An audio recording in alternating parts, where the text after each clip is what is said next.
Hey everybody, welcome to this episode of the Disc Golf Answerman. I am Bobby Cool Daddy Slick Breeze, and I have with me Robert Burst McCall. Burst. Oh, well, I guess it's more stripe. It's not really burst. I'm looking at his polo he has on a stripe. You can. I was just telling Kyle this earlier. I come from Austin, Texas. I'm a UT Longhorns Longhorn fan? I just, I should have done. I should have said Robert Longhorn McCall. Feeling it. Yeah, just feeling it today. Nice. All right, well, if you're wondering where Eric McCabe is, he is right this second playing Pro Masters out in Kansas City. What course are they playing today?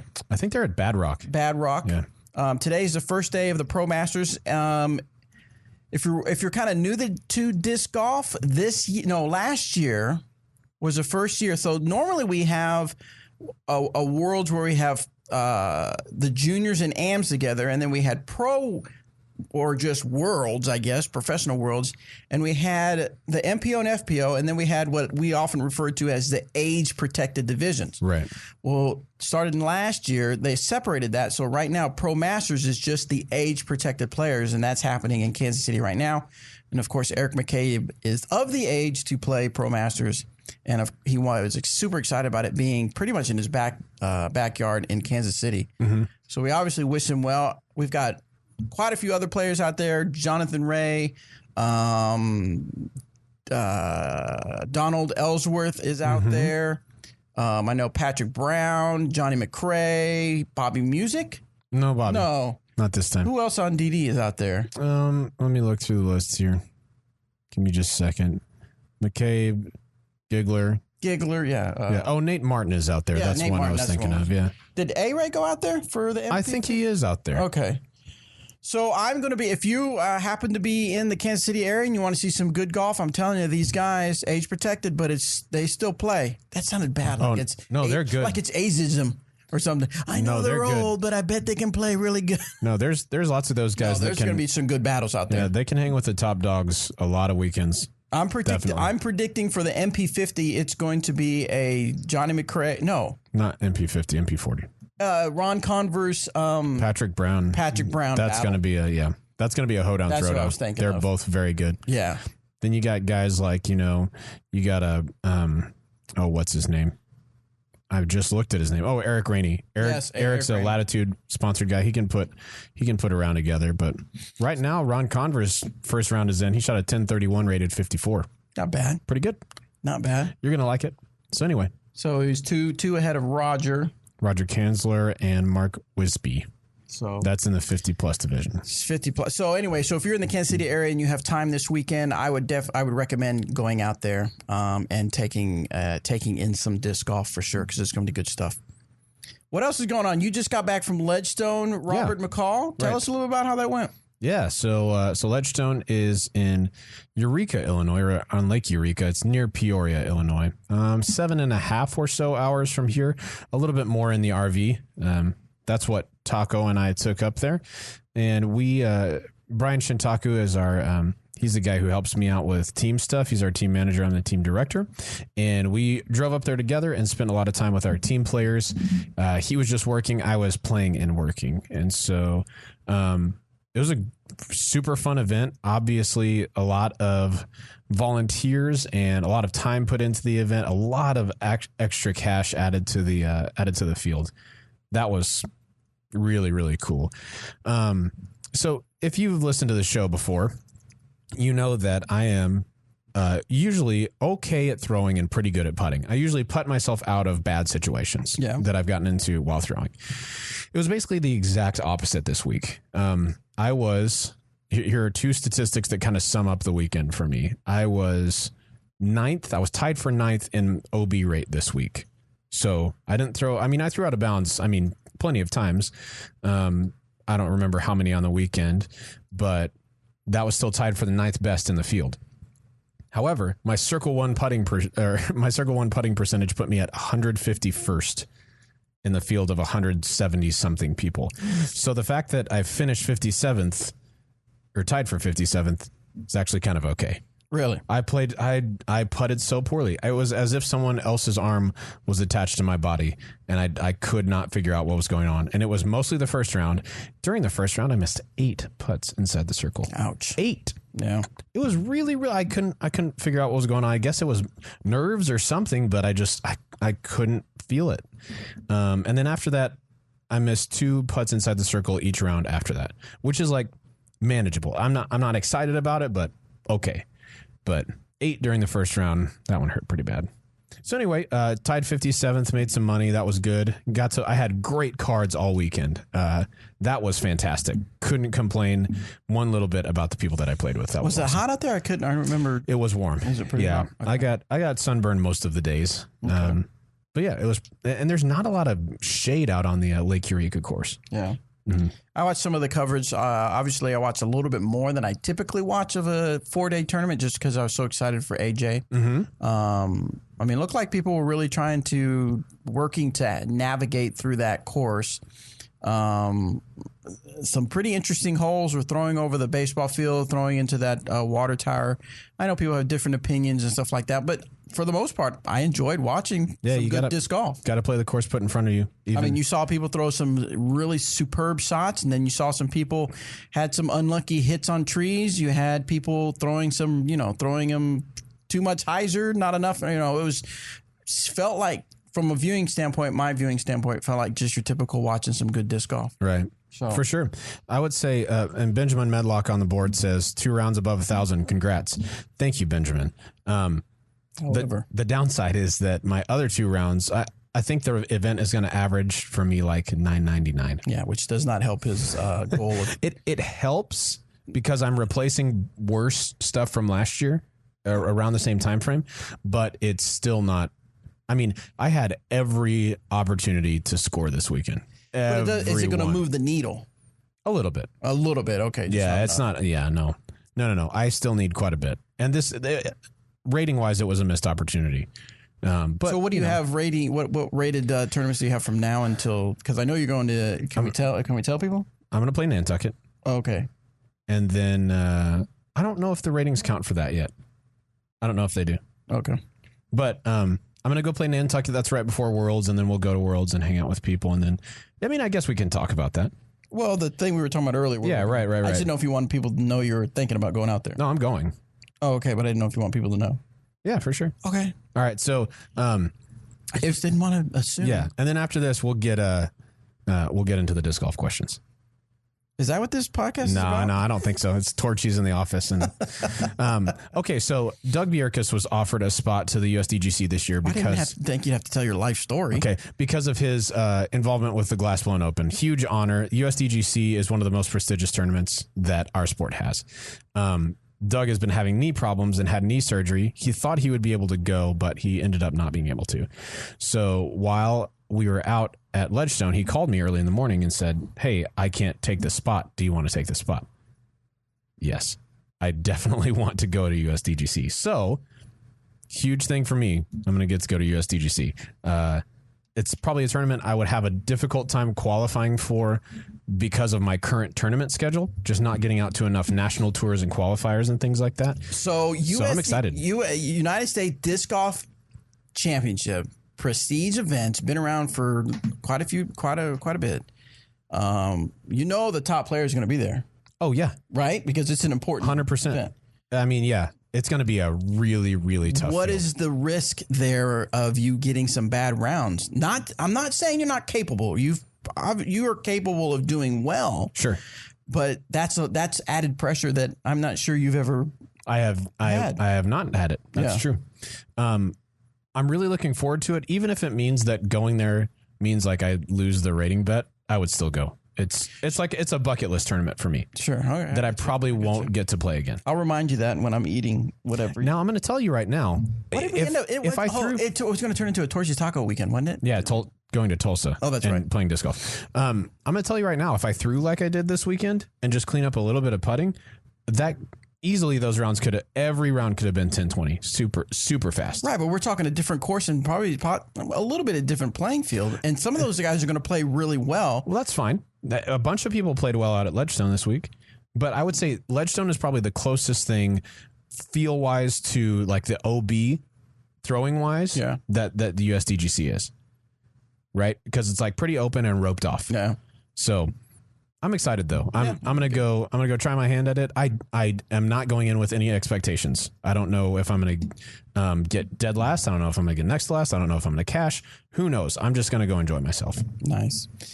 Someone on the board mentioned something about Reed. How do you say his last name? Friskira doing the skip shot out of the water, and that the first couple of times people thought it was not intentional, and then found out that it very much that's was what he intentional. practiced. Yeah, all 4 shots skipped it 15 feet away from the shore or whatever, and it bounced up onto the land. Reed was so much fun to watch. If you haven't seen him before, you need to seek out any coverage that you can find of him because he just sends it. Like, send it. Yeah, you sell it. I'm still gonna send it. He's fantastic. And Jomez, he made a putt on Jomez, flipped his sunglasses down on hole 5 during round. Oh yeah, that 2 or 3. I can't remember. Don't spoil it for him. I'm just saying, look out for it. Okay. You'll know when you see it. Okay, yeah, you'll know what he's talking about. Let's do some disc golf. Enough about Ledgestone and playing mediocre. Yeah. Let's move on. Huge shout out to our team players who played well. Paige Vierkus taking 3rd place on the women's side. Big finish for her. That was awesome. Then AJ Risley ended up in 6th place, but shredded the first couple rounds. That was really fun to watch. Just a reminder for our YouTube audience. Hopefully you got the screenshot and a little bit of a quick tip for our audio listeners. If you have the ability to tune in Tuesday afternoons to watch the live coverage, I suggest you do, because I just put a challenge to everybody for a Dynamic Discs Fusion Burst getaway, and they have the opportunity to win it. And if you're wondering what it's all about, you should have tuned in. Should have tuned in, man. Should have tuned in.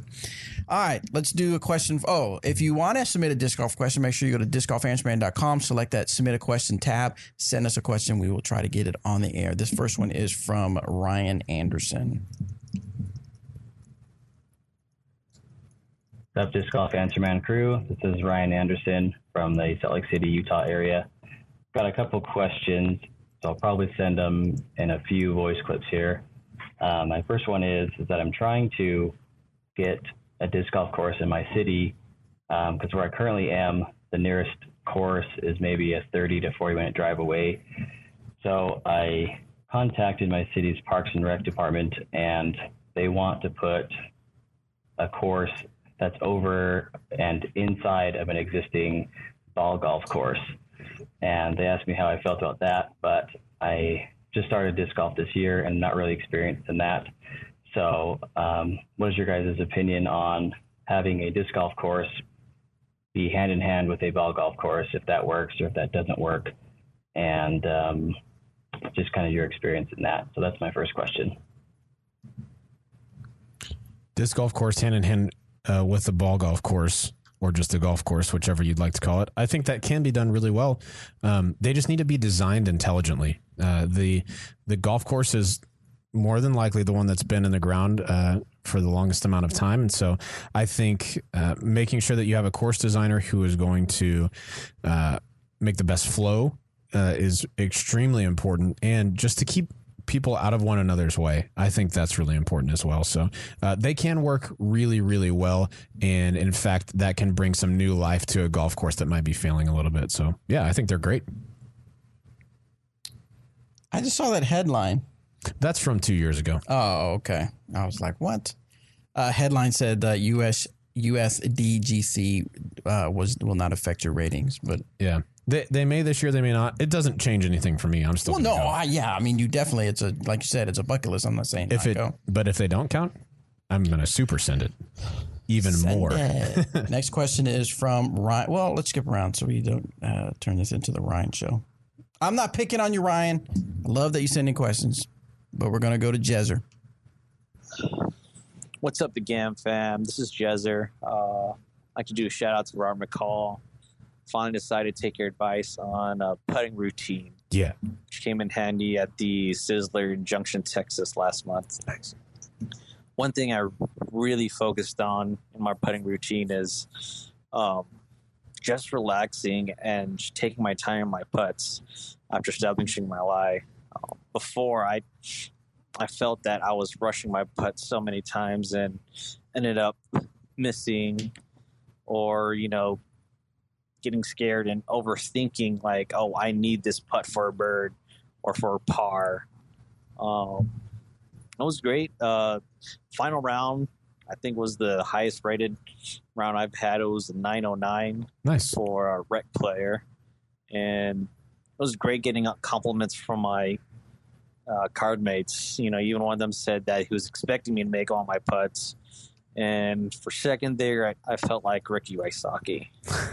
Anyways, I ended up getting 5th place out of 20, which was great. And I am just so happy that I got a putting routine. Anyways, we need more step hybrid trespasses. Later, you guys. Nice. Yeah, putting routines are super important. If anybody doesn't have one, I greatly recommend doing the same thing every time you putt. It helps to take some of the pressure off of tournament putts and helps to make your practice putts feel more like tournament putts. Yeah. Gotcha. Let's go back to Ryan, see what his next question is. Hey, Disc Golf Answer Man crew, it's Ryan Anderson again with my second question. The guy I'm working with my city, it's just through email. He's also said that in order to have this course be at this place, it would be a pay-to-play course. And from what I know thus far is that disc golfers aren't too crazy about pay-to-play courses. He said that it would be around $7.50 up to just under $10 for an 18-hole course. I have never been to another pay-to-play course. I was in California a couple weeks ago and saw they had at some golf courses, but they were like a couple of bucks. So is this price outrageous, and is that going to deter people from even showing up and using it? So that's my second question, and I've got one more I'll send over to you. Thanks. Sorry, dude, he's getting after it. I know. Hey, that's what it's there for. Hey, Ryan, so we've talked about pay to play before on the podcast before. You're right. There's going to be some people that don't want to play. There's some people that think that we should be giving out discs left and right, and everything should be free, and they have to pay nothing to do nothing. There's going to be some people that don't like the pay to play because that was one of the draws of disc golf, is that you have these public parks and it didn't cost very much. You could buy a few discs and you go out and you enjoy a round of disc golf, a day in the park, a walk with purpose, some people call it. So there are going to be some people that don't play it. That's okay. They don't have to play it. They've got their parks they can play in that are free. But if you want a place that's going to be manicured, that's going to be taken care of, that if you have events there that you're not going to have to deal with a baseball field, you're not going to have to deal with people on a picnic or a wedding or birthday that happened to be there, even if you planned everything out. I know Doug, event coordinator of the year, crosses every T and dots every I, and yet at GBO, a baseball team that didn't follow the rules showed up and started playing on a field next to a course that we were at. And that's because it's a public course. And then, we had to deal with that. So my point is if you guys want these prestige courses to play on that are exclusively catered toward disc golf, you're going to have pay to play. $2, $5, $7, $10. I've seen some courses where it's a couple bucks per round. I've seen some courses where it's $7 you play all day. Some are $10 just for one round. Yep. I say if the course is really nice, it's got a really nice pro shop where you can get some beer or get some drinks or some chips or something. And, they provide nice park benches near every tee, and, everything's manicured. Shoot, why not pay $10 to go play a nice round? I would definitely do that. Yeah. So you're going to have to kind of feel out your community to see if it's going to be a bad thing or a good thing. But it's not such a bad thing that I would say don't even try with a pay to play. I think it's worth trying. Does that make sense? Some of my favorite courses that I've played are pay to play courses. Yeah, so for sure. In fact, I would say park courses that are taken care of like pay-to-play courses are the exception rather than the rule. Right. Because most of them are just, they're in a park and they're put in and it's like, all right, here you go. Pay-to-play is maintained. All right, next one comes from Big Papa Swanson. I love it when you call me Big Papa. What is that sound? I don't know. I think it's your field recorder. Sorry, guys, if you hear that. All right, let's hear what Big Papa has to say. Hello, Disc Golf Answer Man crew and any visiting guests. This is Zach from Grand Rapids, Michigan. It's third time calling he was tipsy last time. Submitting voicemails. Had a question. About a month and a half ago, I bought a Westside King and fell in love with it immediately, and within a few days went right back on the website and ordered 2 more. I freaking love them, and I guess I'm just wondering, maybe not what's a disc that's comparable, but more so complementary and a little bit lower speed. I love the way it flies. I've got the first one I bought starting to kind of beat in, get a little bit of a flip, but a really nice, consistent, straight, long shot with a little bit of fade at the end. Not a huge dump. From any of the 3 discs, or 3 companies, what would you recommend, if I was trying to club down? Club down from a king is what he said, right? Yes, sir. Something close to a king. It doesn't have to be a compare. It can be complementary. Oh, okay. Okay, it doesn't. Right. It doesn't have to be different. I mean, it doesn't have to be the same. It can complement it. Oh, okay. The king is pretty high speed understable.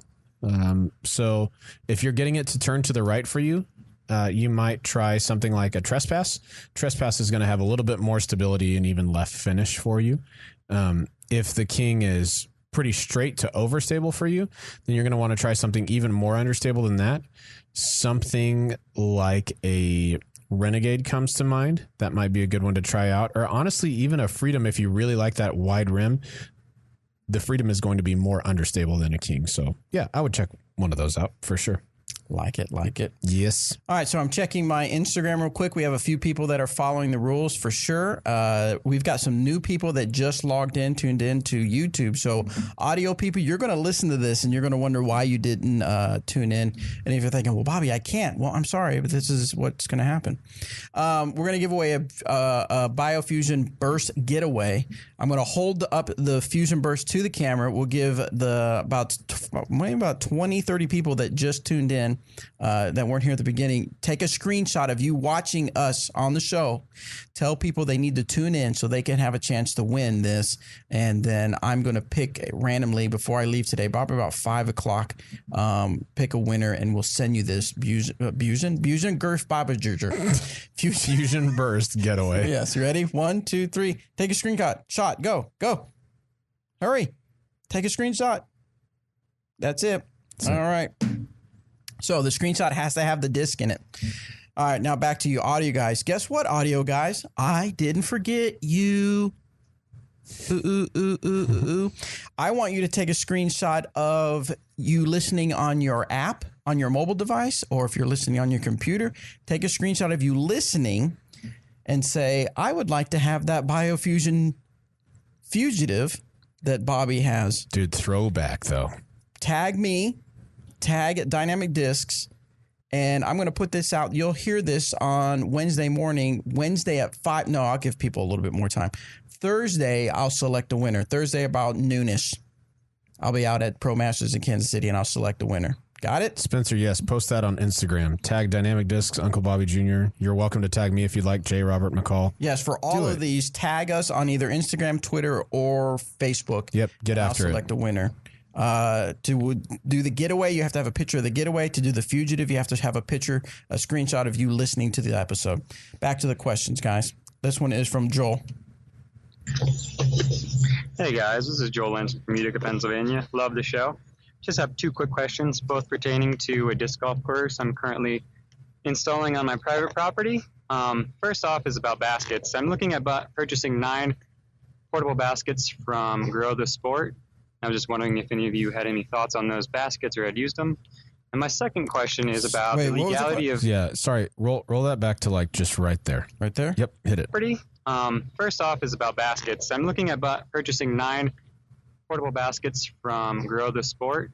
I was just wondering if any of you had any thoughts on those baskets or had used them. And my second Okay, Grow the Sport basket. Okay. Honestly, this is my first time seeing those. I can't say that I've seen them in person. So, All right. So here's the thing. I am of the philosophy. Okay, so I listened to, if you listen to Gary Vaynerchuk, he has this philosophy, and I follow it. I think it's very wise, and it makes a lot of sense. And the way he puts it, he says, if I were to build the biggest building in town, I'm going to not build it by tearing down other buildings. I'm just going to build the biggest building in town. That'll make sense as soon as I tell you, I think you should get something like the Patriot or the Recruit.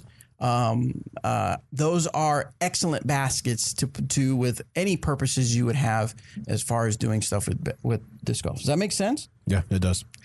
Unfortunately, we don't have experience with the Grow the Sport basket.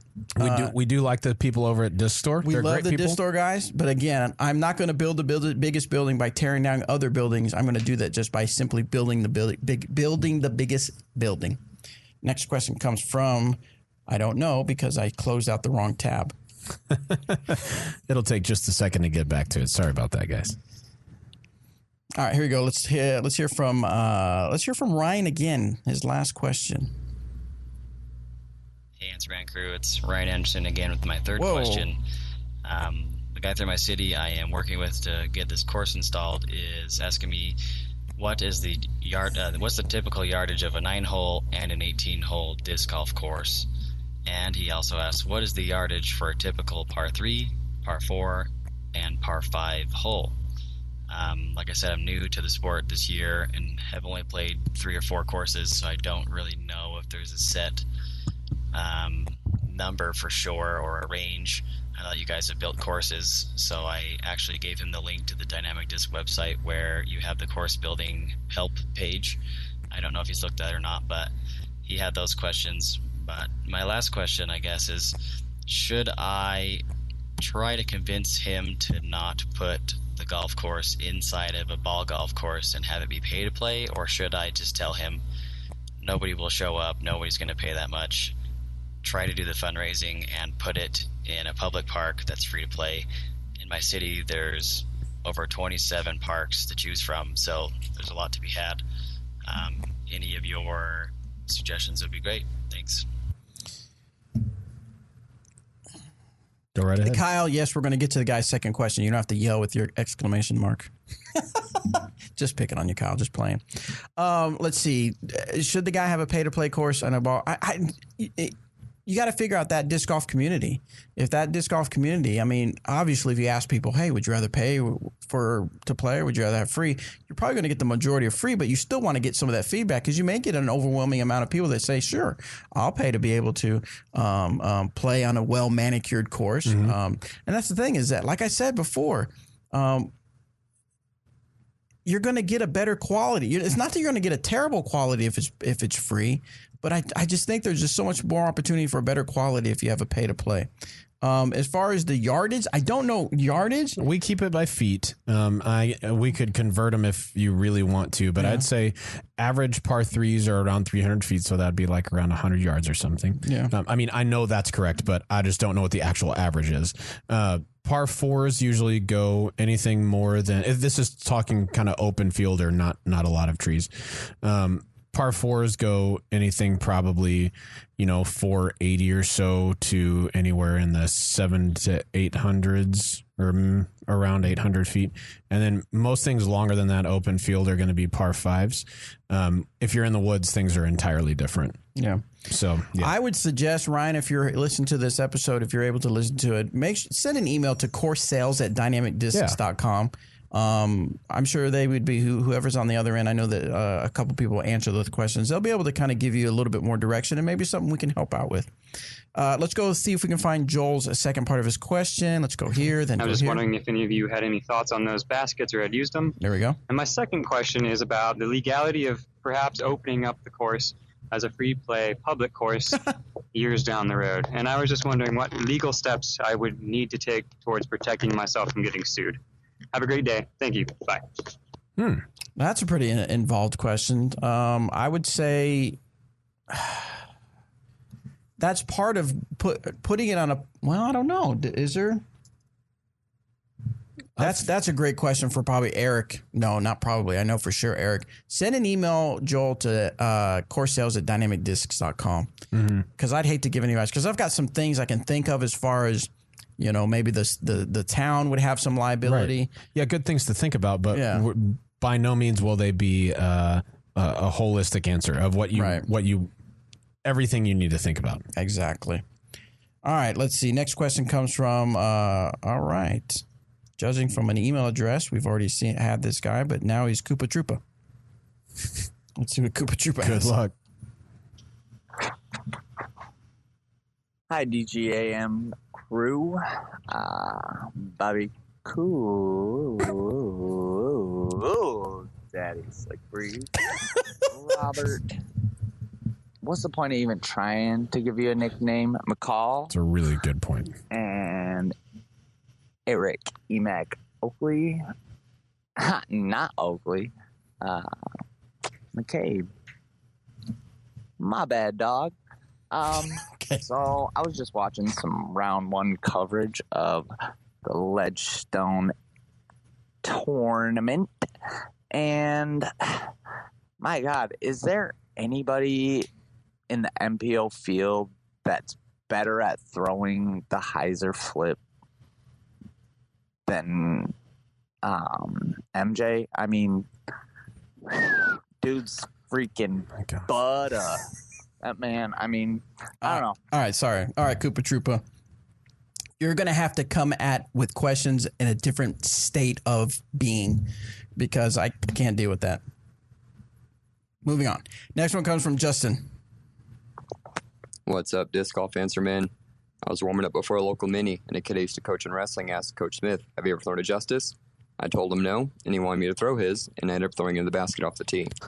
He was shocked and asked if he had to give me that disc, and I told him no, and I gave it back to him. But fast forward 2 weeks later, I forgot my stable fairway driver, so I borrowed one of my best friends, and I hit a $365 ace at the Buffalo Chip Open, presented by Dynamic Disc. Nice.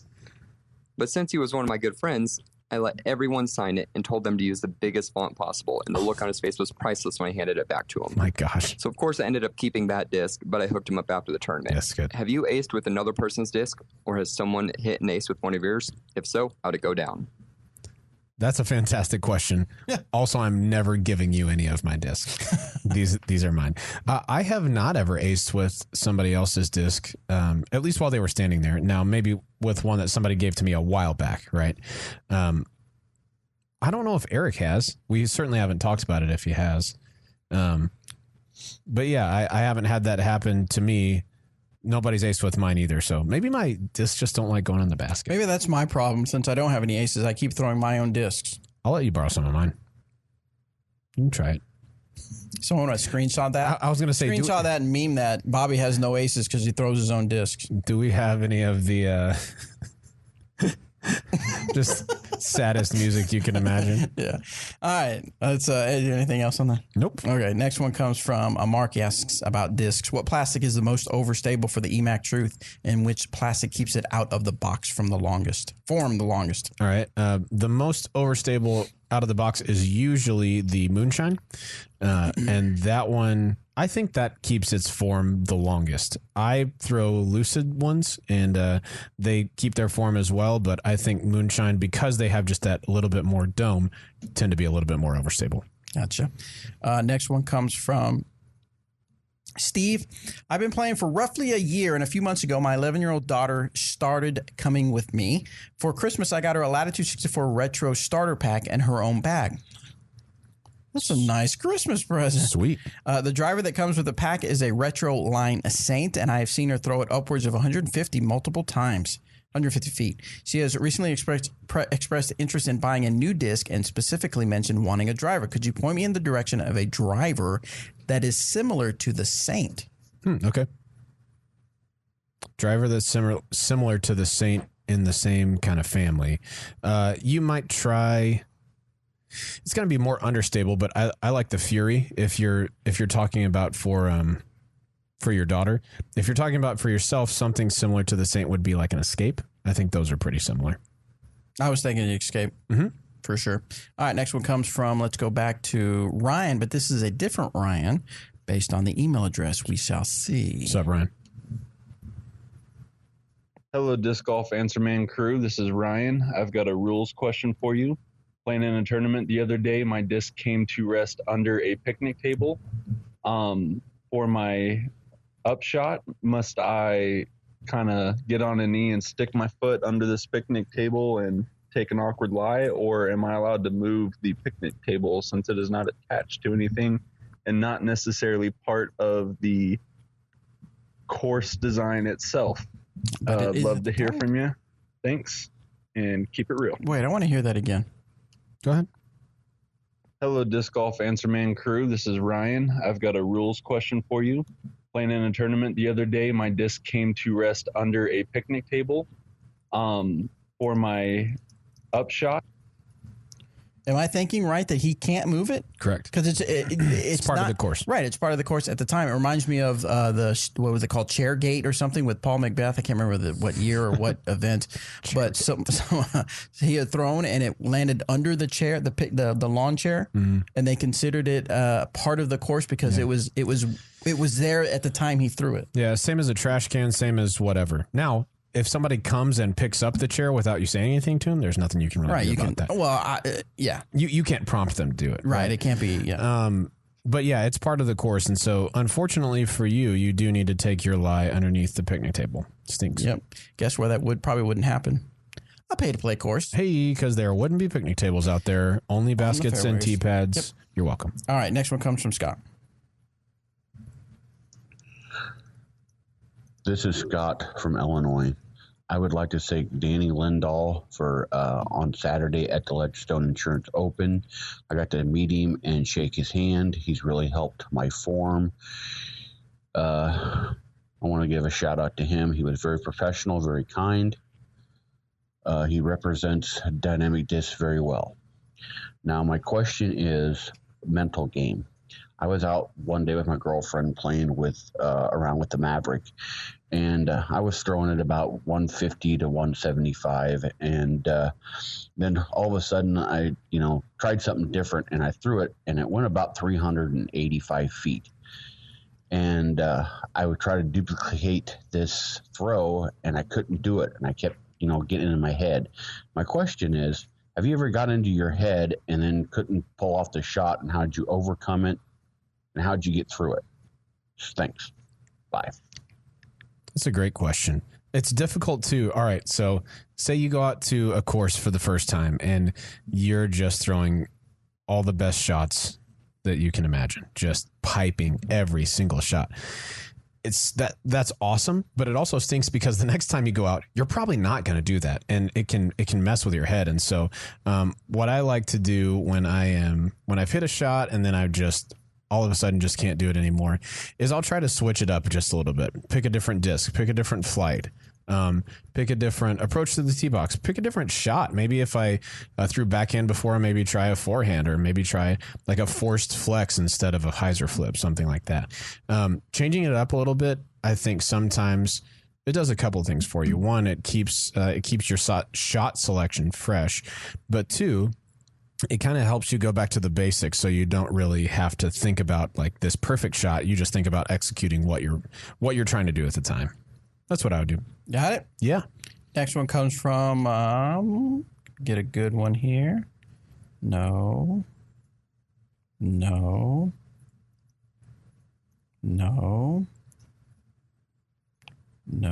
Danny, sweet shout out, by the way, on Answer Man. You'll have to listen to it later. Yeah, someone met you at Ledgestone and was impressed by your shoes. Just kidding. Next one comes from Michael. It was form help. It was form help. You helped him. Next one comes from Michael. Hey guys, I was looking to upgrade my bag. I had my eyes set on the Dynamic Discs Ranger bag. When I was looking at reviews online, I saw a really cool assortment of colors and styles for the bag. But when I looked online at the DD website, I saw that there are only 3 or 4 styles. Is there going to be a release of any new styles or colors like that again anytime soon? So I would rather wait until than to purchase one. So yeah, the Ranger bag has been out for quite some time now. Very popular bag. A lot of people really love it. Some people don't prefer it, but that's okay. That's what makes this great, is that you have a variety. Anyway, my point is, very good bag. It's been out for a while, and we have had several different colors or colorways, some people call it. Some of the stuff, we just can't keep. Some of the colors were so different, you can't keep them on hand all the time. Right. Such a small slice of the population wants those. Right. And so, yeah, you're going to see some limited quantities on certain colors. So right now is what we have available. I would say as that inventory dwindles down, yes, you'll see some new colors here pretty soon. So, and I'll also say this. We're always working on something. So think about it. All right, next one comes from, I should have been checking while I was talking. This one is, it just says DeGam fan, public service announcement. I love the work you guys do for the sport, but I wanted to bring something to your attention. Comfortability is not a word. It can always be replaced with comfort. Comfortability is catching on in the disc golf community, and it kind of makes my skin crawl when I hear it. All right, DeGam fan, hopefully you're watching YouTube, and hopefully you listen to this episode, because actually comfortability is a word. It's a noun. It can be used as, let's see. Sorry, because I looked it up at one time, because I thought the same thing. I thought, what? Why are people saying the word comfortability? It's interchangeable with comfort. It's interchangeable with comfort. That's what it says here. And is it officially in the Webster's dictionary? I mean, I didn't see that. Comfortability is a noun. Comfort, the condition of being comfortable, the degree to which something or someone is comfortable. And this is it's on the internet, so it's got to be real. So my point is, it might be one of those words that people are using so often, not necessarily in the disc golf community, but one of those words that's being accepted in the English language. Yeah, now it's kind of colloquial at this point. Colloquial. Next one comes from Jason. Do you keep your breathing consistent from shot to shot? Do you hold your breath once you start run up, or do you exhale first, then start your run up? I was giving you an example of my run up. No, I'm playing. This is exactly how I breathe. What do you got for him, Robert? I do breathe pretty consistently when I You breathe consistently? I hope so. I do continue to breathe while I'm playing disc golf. No, I think I've got things that I say to myself while I'm lining up my shots, and then I take one deep breath, and then I start running up. When I'm putting, I have things that I say to myself, and then I take a deep breath, and then as I'm exhaling is when I putt. Excellent. Yep. Now I have played with people who inhale and then go when they putt, like they're pushing it toward the basket, and that's kind of weird. I don't do that. Push the disc down? No. Okay. Yeah, it does create a shearing effect on the back of the disc. Next one is from Johnny from St. Louis. Is there any word on whether the Lucid X plastic is going to stay in production, or is it only for fundraiser discs for this year? The answer to that is fundraiser discs for this year. We have some discs that are in stock available as tournament fundraiser molds. So the Lucid X Enforcer and the Lucid X Verdict are 2 of those. The Lucid X Verdict is awesome. Certainly worth talking to someone. Yes, someone who's running a tournament around you. If you see them, thinking about getting some discs, and you're like, "Hey, man, what would be some good discs to get?"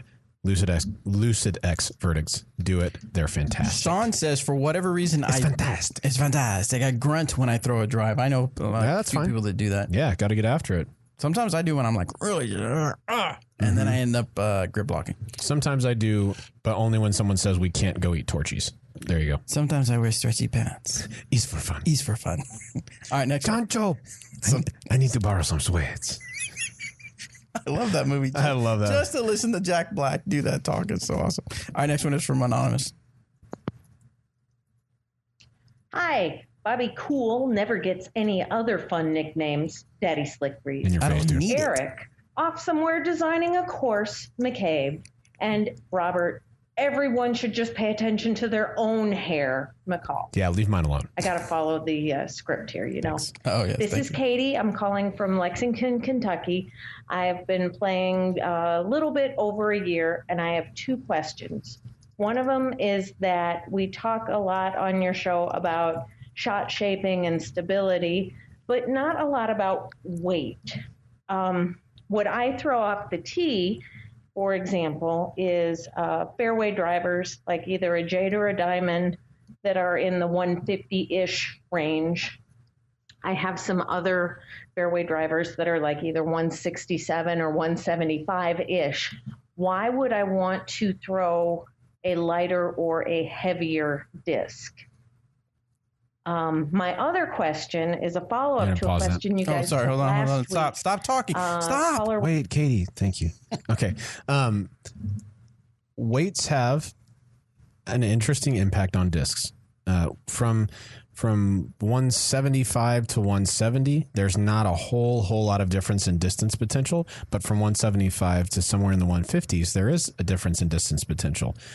Those discs tend to stay in the air longer because they are lighter and aren't fighting to get to the ground so hard. So why would you want to choose a max weight driver over a lighter weight driver? Because those lighter weight drivers stay in the air a little bit longer. That also means that they're more prone to getting, I guess, kind of batted around by the wind.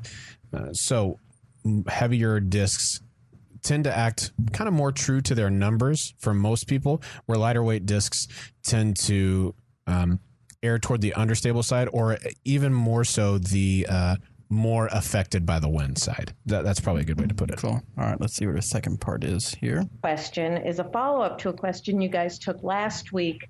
Caller was talking about they had a disc in 2 different plastics, and that one of them was domier than the other because of the plastic run. And I was wondering, do you try to, I don't know, purchase in person where you can pick up everything in the bin and put it in your hand and hold it up? Just got cut off. Yeah. Katie, if at all possible, I like to hold the disc before I buy it. I don't want to, unless I have somebody I know and trust picking out a disc for me, I like to feel the disc because I know what I'm looking for and know what kind of feel I like. So when I can, I like somebody to do that. However, if you know that a certain run is consistent or a certain disc is at a time where it's running the way that you like, I'm not scared to order those online at all. I like to taste my disc. I usually take a little chunk out. If it's a little tart, I know it's going to be a little more stable. Get a taste of the glory. See what it tastes like. What? I don't know why we're on a Nacho Libre kick today, but I'm feeling. No, I gotta watch. Maybe watch it tonight. This was from J-Man. How close in comparison is the Maverick to a River and an Explorer to a Saint Pro? I've been throwing for about 3 years in Ohio and still have not found that fall in love driver like I did with my mid-ranger, yep, you know it, the EMAC Truth, or my putter, sorry, Robert, #judge for life. Is that normal not to have a go-to driver? I have a slower arm, getting mids to about 200 and fairways to about 250, keeping them nice and flat or nose down, like Danny says. Please help me find my EMAC of drivers. All right, here it is. The Maverick and River are pretty similar. I would say the River likes to stay in the air maybe just a touch longer, and why? I don't know. Does it have more turn? It has a little bit more glide, and I think it has a little bit more turn. Just a little. Than the Maverick. Mm-hmm. Huh. But, I mean, they're really close. I haven't thrown a River. Most Rivers have a lot more dome on them, too. Okay. Now, I prefer the Maverick because it's really super controllable. And, okay, here's a great example of... So people think of the Maverick only as a woods disc, right? You just throw it on a hyzer, it pops up flat. I threw it all over the place at Ledgestone this weekend when it was wide open, just because I love that I can throw it on a slight hyzer and let it go straight and even then just move to the right and not worry about it coming back. If you go watch Ledgestone coverage, hole 15 is a par 3. It says 315 uphill, but it plays like 360. and Mando on the right, and your disc has to track right all the way. And I threw Maverick on that every time and had pretty good shots 3 of the rounds. The one that I missed wasn't the disc fault, it was mine. Okay. So Maverick and River are pretty similar. I prefer the Maverick, but I think they're close. The Explorer and the Saint Pro are a little bit more different. The Explorer has a little bit more high-speed stability and a little less speed. The Saint Pro is going to be get up to speed a little bit faster, whereas it might have a little bit of turn, just a baby hair.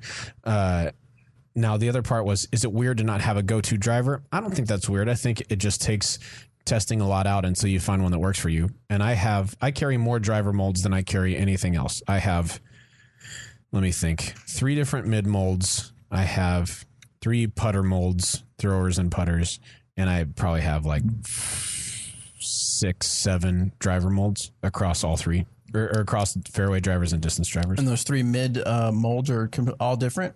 Verdict, EMAC Truth, Fuse. I have 3 EMAC Truths. In your bag? Yeah. Okay.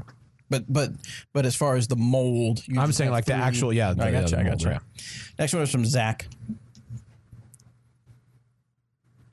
What's up, Eric, Robert, and Bobby Slick Daddy Cool Breeze? In your face. This is Zach, and I've got a disc question for you guys.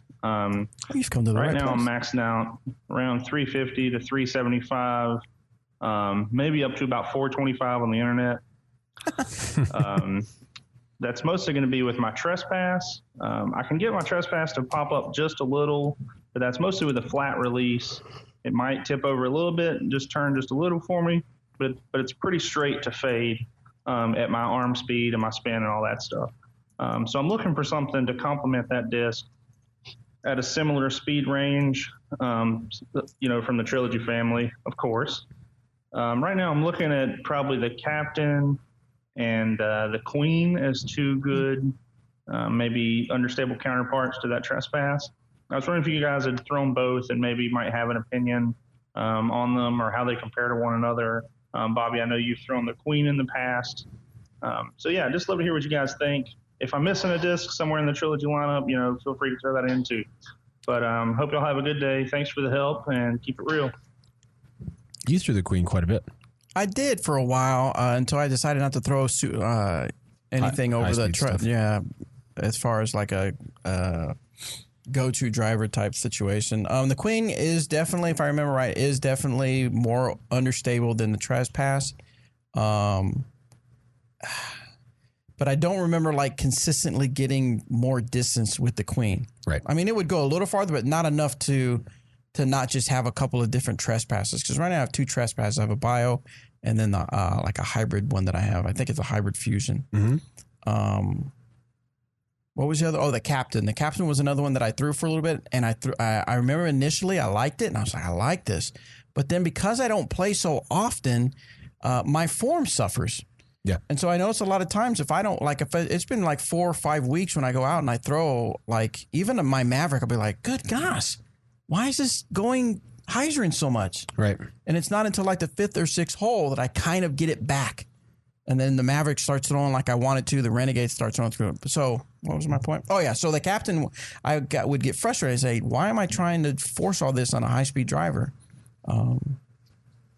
I don't even know if I answered the guy's question. So he's saying, what's a good understable counterpart to the trespass? I think the Captain stability is pretty close to the trespass.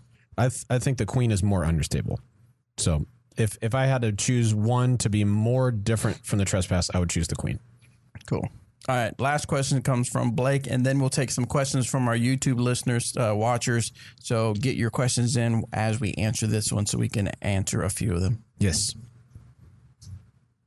Hey guys, my name is Blake. I had a few questions about the future of disc golf, and I really just wanted to hear your perspective and see what you thought about the future and the growth. First of all, let me say thank you for everything you do for the sport and how you continue to grow it, all your efforts and all the knowledge you've bestowed upon us. With my question, with tournaments getting larger and larger and small clubs popping up everywhere, leagues, putting leagues, doubles, all kinds of different things and events going on, should we be concerned on this smaller level about tax filing statuses and how the money's being handled? would it make sense to maybe standardize that process, or do you think the way we've kind of just gone about it in the past to get it to where it is now will continue to pan out just as well? I know on a small level, maybe some people need to be more accountable and have the money tracked, where other groups, it might not be as important, just depending upon those who show up and how much they care. But I guess the main question is, should there be any kind of checks and balances, or do you see any kind of checks and balances that should be put in place for these small clubs and tournament directors? And do you see a need for maybe caps on entry fees or event payouts in the future? Thanks again for everything, guys, and I hope you have a great day and keep throwing straight. Well, it depends on the hole I'm at. I don't know if I want to throw straight, so take that back. Straight line is always a great idea. Not teasing. Checks and balances within small clubs are always a good idea, just to make sure that more than one person knows what's going on, because it could be the most trustworthy person who gets in a bad spot and then they're like, well, I've got this extra money from the club that I could use. I think checks and balances are always a good idea. Capping entry fees and stuff like that, I don't know if that would solve it. I just think having more eyes on it is probably better than less. That's just what it comes down to for me. Yeah. What do you think about the cap on entry fees and? Yeah, that's what I said. Oh, you did? I'm sorry. I think that's a little excessive. I think just having more eyes on the money, or even having it be a little bit more standardized, might not be bad, but then you'd have to enforce that on every small group of friends who gets together and has a club and play. You know what I mean? Yeah. So I like the idea. Having everything be more accountable or able to be held accountable, always good in my opinion. Gotcha. All right, so let's see. We've got some questions on here. We're going to go through the YouTube chat a little bit. If Bobby wanted his meme, it's on Twitter. Did you tag me, Taylor? Oh, there it is. Bobby had. That's fantastic. So this is what did it flip for you? You probably can't see it. It flipped, but I can't see it at all. Oh yeah, you can't. Hold up. Yeah, but it says, hold on. It's going to come up in just a second. We got Bobby on Twitter making a sad face and saying Bobby has no aces because he throws his own discs. Thank you for that, Taylor. I like that. That's really good. That was a good one.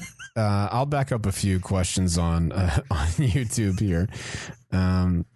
Nick says, can I get a big shout out to my brother-in-law, Charlie, who always listens to your podcast? Charlie, thanks for listening to the podcast. You have a good brother-in-law who asked for a shout out. We appreciate you. Let's see. There's one other. Air felon feedback. Hog Boss, I have not thrown one of those yet.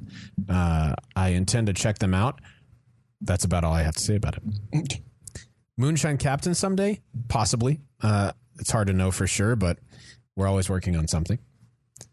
Thoughts on TDs getting paid? I think TDs should get paid within reason. Right. What's the big deal? Why do people complain when a TD gets paid? I get it if the TD was underhanded. Right. Or if he did some things to cook the books, or if he gouged the prizes. I totally get that. I would get mad at anybody that did that in any whatever. Right. If you're shady about it, what definitely. What is so wrong with a TD? But legitimately, like, why? Yeah. The reason that you get to play your tournament is because this person is doing that. I would pay for that. Right. I do pay for that. So if you're watching, we got a little over 100 people watching. I want to know if you're of the opinion that a TD should not get paid. Convince me why. What's that? What's that meme? Oh, I think TDs should get paid. Prove me wrong. Change my mind. That's what it is. Change my mind. Change my mind. And then we'll follow up with saying, hey, what do you do for a living? And they'll say like, oh, I'm an engineer. I say, okay, I think all engineers should work for free. Right. Again. If the person is price gouging, if he is doing things that aren't right, forget that. If it's illegal or if it's things that's underhanded or what, I ain't trying to hear that. But that goes with anything. Yeah. But if he legitimately, like Robert said, he's organizing it, he gets the scorecards ready, he's out there and he's not playing the event necessarily, and he's out there, being a marshal and he's facilitating everything. Change my mind why I think it's okay for a TD to make money off a tournament. Yep, I like it. Kyle says, and I know Kyle personally, so this is fantastic. For someone who's about to move from MA1 to MPO, when did you decide it was ready? When did you decide you were ready to move to Open for Robert? I don't know if Bobby plays in Open. Last Thursday. You're open player now? Well, I said when I decided. I did it last Thursday. Dang. When's your next tournament? Doesn't matter. I'm open. You're a professional disc golfer. Did I accept cash? No. Did I win anything? No. But you're an open. But I'm an open. Freaking sick, man. Kyle, I decided I wanted to move up to open whenever I realized that I was making a lot of mistakes and still competing in my field, like a lot of mistakes. Like I would make the same mistakes every time and still kind of be up there toward the top of the advanced field. I kind of got tired of not improving, and I watched those better players in open play and thought, wow, they're making so many fewer mistakes. I want to play somewhere where I am challenged to do that. And so I played, I think it was 5 advanced tournaments when I started out. I jumped straight into advanced just because I was being silly. I did fine at that, and then just said, I'm going to make the jump. I know I'm going to take I'm going to take some lumps from it for sure and not cash at several tournaments, but I did it and I haven't looked back, and I think it was a good decision. Do you remember the first event that you cashed at? I do. What was it? It was the Wild Hair in Abilene. I played one. How apropos. That's right. I went on to win it last year. The event right before that was a DD run event at Louisville. I missed cash by 1 stroke. Is that the one I filmed? No. Oh, with EMAC? You and EMAC and... No. That wasn't my first open event. That was like... Oh, I thought you were talking about something else. I'm sorry. No, this was in 2010. That was my first. That was the first one you ever played? Mm-hmm. Missed cash by a stick. Yeah, and Miles was on my card, and I thought if he 4s and I 2, then maybe we'll... So, but go back to the Wild Hair, the first one that you won actual cash. Mm-hmm. How did that feel? Fantastic. Yeah. It's kind of like not fair because they're the courses I play all the time when I live there, so I was going to cash. But then I went on to win a tournament that year, a small open field, and then I've won a tournament every year since. And so it's just good to, stay competitive. And if anyone's close to that line and you're looking to improve, you're going to lose a little bit of money doing it, but it's going to help you out a lot. Personally, that's what I think. Any other questions on the board? Oh, there's plenty. I'm going to hustle through them. Hustle. Compare the convict to the getaway. The convict has a little bit more right to left movement. The getaway is pretty high speed overstable and just kind of wants to go left. You can shape it, but the convict kind of shapes itself. I'd say the getaway is a little bit faster, but they're pretty close. Sean says, I have a question about discs turning over. When I throw some of my discs right, are going right and coming back left, they're coming out flat. So is this a form issue or am I throwing them understable? I don't really understand. we just our video on YouTube just caught up. That was awesome. Sorry, good. I'm not sure I understand your question, Sean. I don't think I understand it the way that it's phrased. Hit me again with it. Let's see. Benjamin asks, tacos in Kansas City. I got some good places, but not as good as Torchy's. Well, yeah, because nothing's as good as Torchy's. I mean, come on. But the taco place that's right next to the DD shop in Kansas City, I think is really good. I don't remember what it's called, but it's great. This gentleman says, what do you think about opening disc golf gyms, like weekly clinics from different pros with a space for working on form? Ty, I think that would be a fantastic idea. I would love if we did it. I don't think we're big enough to do it and have only disc golf support it just yet. The Oakley Felons are not in stock. Those are going to be coming in sometime in August, I hope. I have tried the OptoX Ballista Pro. It's nice and overstable. Very, very good. Joseph, I did not lose any discs this weekend. I threw one in the water the entire time, and I got it back. It was an EMAC Truth, and I'm really glad I got it back because it was good. Is that the one that Oakley got for you in the footage? No, he was looking for his disc. I will say, though, the hole that I was most worried about losing a disc on at Ledgestone was hole 1, right? Because it's water carry straight out of the box. Just tee, water, and then land with a downhill. And I birdied it every round. Didn't lose a disc, birdied it every round. So that was sweet. Let's see. Sean added something. He says, am I turning the disc over am I throwing the stability out of him? What? I'm still not sure I understand. Okay. All right. Well, let's see. We are going on rambling, and I've got other things I need to work on. What's up? No. Adam said, I recently took a tour of the Dynamic Disc warehouse, and I got to sit in the legend Robert McCall's seat. What? It's a chair. It's not this one. It's where you're. Upstairs? It's my chair. It's a chair. It's a pretty fancy chair. To be fair, it is a very fancy chair. It's you brought it from what did you? I don't want to tell. I don't want to tell the story about how I got it. Why? I don't want people die. Maybe. I commandeered it. Let's put it. Well, it was here when I commandeered it, but it was here. I thought maybe like you took it from your church. I was no. I did. I brought my standing desk from my church, but I bought it, so I brought that with me. Well, now we're all intrigued, and you're not going to tell us. The chair was sent here by Yanni Pentola, who used to own Westside. He was going to have an employee in Emporia, so he sent this really nice office furniture. It ends up that he doesn't have an employee in Emporia, so Derek has the desk and the side thing, and I have the chair. How did you end up with the chair? I commandeered it. How did? It was sitting in the. It was sitting in that. Not open for. It was sitting in that common area. For bids or something. It was sitting in that common area. Paige Rankin downstairs didn't have one of the nice gray chairs, right? So I said, I have a gray chair that you can use, or that you can have. I'll just use this chair. Now I have it. So it looks like Schwebby. Oh, Schweberger put down a 50. That's hot. 50 at Pro Masters. This is we probably shouldn't talk about this on the audio because this is not going to be real relevant to you guys. Sorry. Disc Golf Answer Man fans that are listening on the audio, thank you so much for tuning in. We appreciate it. This episode felt a little weird. I didn't announce anything else. What's going on with you two? Chaser says, who was responsible for watching Eric and keeping him out of the water at Ledgestone? Like someone was babysitting him. Whoever it was, please thank them for their negligence and the resulting memes. Have you seen people posting like that picture of Eric now in other places? A couple, yeah. Pretty funny, man. Yeah. All right. That guy kills me. Let's finish the audio. Thank you so much, guys, for tuning in. Make sure you head out to dynamicdisc.com. Go into the Disc Golf Answer Man section. Pick yourself up a Disc Golf Answer Man t-shirt. I love seeing you guys posting on social media when you're wearing that, for sure. Send in your questions, discgolfanswerman.com. I foresee no reason why we won't have an episode next week, so we'll see you next week here on the show. Thanks, guys. Bye.